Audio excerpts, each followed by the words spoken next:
মুসলমান ভাইরা আমার বন্ধুগণ, বর্তমান সমাজে আমরা দেখতেছি আশিকে রাসূল, তাদেরকে শুধু 12ই রবিউল আউয়াল আসে তাদেরকে আশিকে রাসূল পাওয়া যায়। সারা বছর নামাজের নামে কোনো খবর নাই, ফজরের নামাজের খবর নাই, জোহর আসর মাগরিব এশারের খবর নাই। সব 12ই রবিউল আউয়াল আসলে পরেই ওরা আশিকে রাসূল হয়ে যায়। কিন্তু আশিকে রাসূল কেমন, আশিকে রাসূল সাহাবায়ে কেরাম তারা কেমন ছিলেন, নবীকে তারা কেমন ভালোবাসতেন?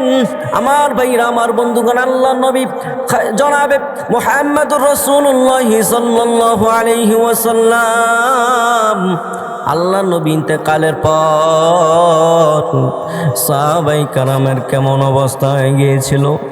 হযরত বেলাল হাবশী, তিনি আল্লাহ নবী ইন্তেকালের পরে তিনি আল্লাহ নবীর দুঃখে তিনি মদিনা ছেড়ে চলে গেলেন। তিনি বললেন যে মদিনায় আমার নবী নাই, ওই মদিনায় আমি বেলালও থাকবো না। আমার ভাইরা আমার বন্ধুগণ, হায়াতুস সাহাবা কিতাবের মধ্যে এসেছেন।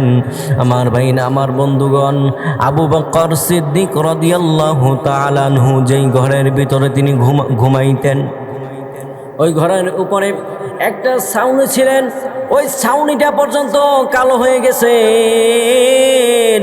আবু বকর রাদিয়াল্লাহু তাআলা আনহু রাত্রে যখন ঘুমাইতে যাইতেন, তিনি তখন বলতেন নবী নাই, নবী নাই। এই দুঃখ যখন তিনি প্রকাশ করতেন, উপরের ছানিটা পর্যন্ত কালো হয়ে গেছে। এত পরিমাণ নবীর প্রতি তাদের মহাব্বত ছিলেন। বেলাল হাবশী তিনি মক্কা ছেড়ে তিনি মদিনা ছেড়ে তিনি চলে গেলেন। আমার ভাইরা আমার বন্ধুগণ, 6 মাস পরে আল্লাহ নবী বেলাল হাবশীর স্বপ্নে দেখা দিয়ে বলে, ওরে বেলাল,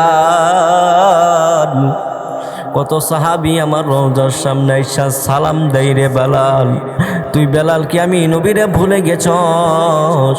তুই বেলাল কেন আমার রওজার সামনে আসিস না?